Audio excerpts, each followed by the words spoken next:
नमस्कार, मैं मोनिका शर्मा, सहायक professor SD college Ambala cantt. आज आपको पूंजी संरचना यानी कैपिटल स्ट्रक्चर के बारे में बताने जा रही हूँ। पूंजी संरचना के सिद्धांत: नेट आय दृष्टिकोण, net income approach, net operating आय दृष्टिकोण, नेट ऑपरेटिंग इनकम अप्रोच, पारंपरिक दृष्टिकोण, traditional approach and MM approach. इस वीडियो में मैं आपको ट्रेडिशनल अप्रोच और एमएम अप्रोच के बारे में बताने जा रही हूँ। ट्रेडिशनल अप्रोच है वो नेट ऑपरेटिंग इनकम और नेट इनकम अप्रोच दोनों का ही मिश्रण है। इसमें जो नेट ऑपरेटिंग इनकम अप्रोच है उसमें कैपिटल स्ट्रक्चर डिसीजंस को इरेलीवेंट माना गया और जो नेट इनकम अप्रोच में कैपिटल जो स्ट्रक्चर डिसीजंस हैं उन्हें रेलिवेंट माना गया एक फर्म की वैल्यूएशन के लिए। और जो हमारा ट्रेडिशनल अप्रोच है वो इन दोनों का ही मिश्रण है।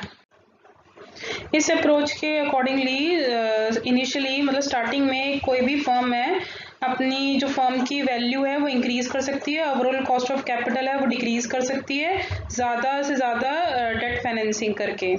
लेकिन एक हद तक ही कंपनी अपनी ओवरऑल कॉस्ट ऑफ कैपिटल को रिड्यूस कर सकती है और वो जो अपनी फर्म की वैल्यू को इंक्रीज कर सकती है। सिर्फ एक पर्टिकुलर लेवल पर डेट इक्विटी मिक्स के एक पर्टिकुलर लेवल पर ही तक ही कंपनी है वो अपनी ओवरऑल कॉस्ट ऑफ कैपिटल को डिक्रीज कर सकती है। उस लेवल तक पहुंचने के बाद जो फर्म है उसकी जो वैल्यू है वो डिक्रीज होनी स्टार्ट हो जाती है और जो कॉस्ट ऑफ कैपिटल है वो इंक्रीज होनी स्टार्ट हो जाती है। तो इसलिए ट्रेडिशनल अप्रोच को 3 स्टेजेस में एक्सप्लेन किया गया है और ये 3 स्टेजेस मैं आपको जो ये इसके 3 यानी 3 चरण हैं मैं आपको अभी बताने जा रही हूँ। पहला चरण यानी स्टेज 1। तो पहले चरण में फर्म के मूल्य में वृद्धि और पूंजी की लागत में कमी यानी वैल्यू ऑफ फर्म में इंक्रीज होता है और overall cost of capital decrease होती है अगर हम एक बेटर डेट इक्विटी मिक्स को ऑप्ट करते हैं तो।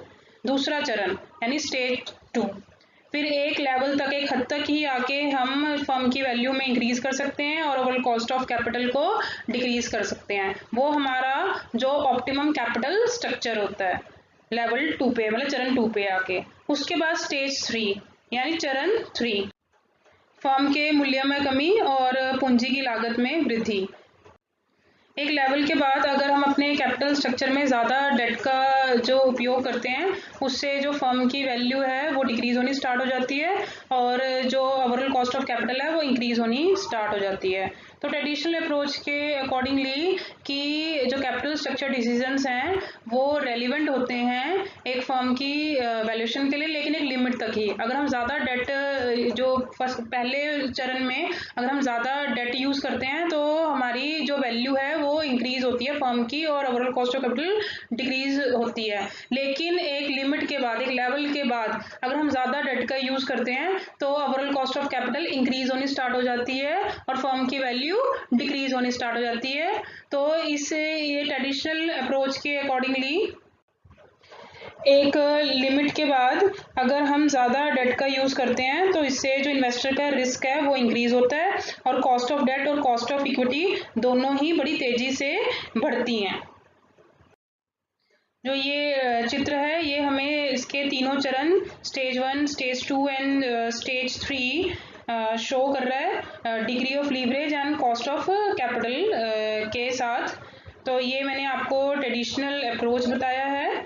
अगला जो अप्रोच है वो है एमएम अप्रोच। एमएम अप्रोच के 2 भाग हैं। पहला भाग है यदि कॉर्पोरेट टैक्सेस नहीं है और दूसरा भाग है यदि कॉर्पोरेट टैक्सेस हैं। तो भाग 1 यदि कॉर्पोरेट टैक्सेस नहीं है। तो इस अप्रोच के अनुसार ये अगर कॉर्पोरेट टैक्सेस नहीं है तो जो कैपिटल स्ट्रक्चर के जो डिसीजंस हैं वो फर्म की वैल्यूएशन के लिए टोटली इरेलीवेंट है।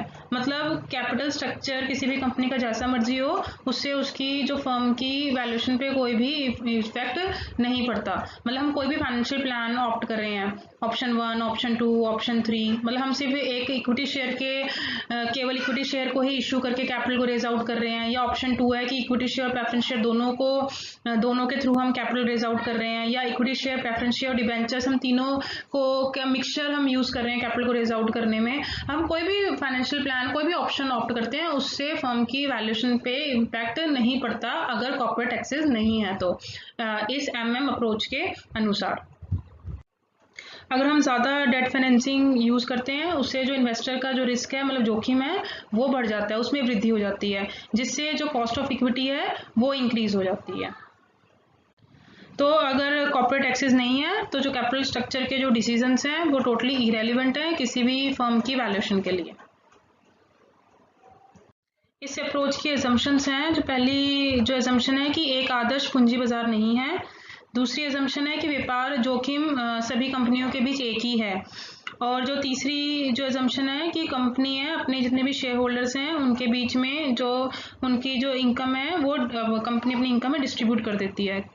और जो चौथी जो एजम्पशन है वो है कि जो निवेशक हैं तर्कसंगत है, मतलब जो इन्वेस्टर है वो रैशनल है और जोखिम और वापसी का एक संयोजन चुनते हैं जो उनके लिए सबसे अधिक फायदेमंद है।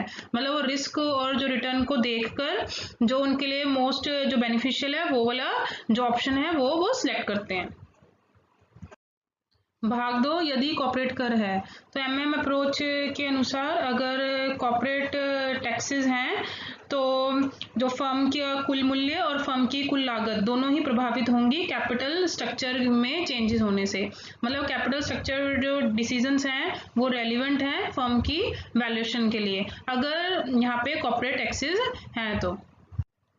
इस अप्रोच के अनुसार एक जो फर्म है अगर अपने कैपिटल स्ट्रक्चर में डेट का प्रोपोर्शन है वो बढ़ा देती है तो वो अपनी जो वैल्यू है, फर्म की जो वैल्यू है वो इंक्रीज हो जाती है और जो ओवरऑल कॉस्ट ऑफ कैपिटल है वो डिक्रीज हो जाती है। तो कोई भी फर्म है अपनी वैल्यू को इंक्रीज कर सकती है और ओवरऑल कॉस्ट ऑफ कैपिटल को डिक्रीज कर सकती है कैपिटल स्ट्रक्चर में डेट का जो अनुपात है, प्रोपोर्शन है, उसमें वृद्धि करके। अप्रोच के अनुसार हम फर्म के मूल्य की गणना कर सकते हैं इन फॉर्मूलाज को इस्तेमाल करके।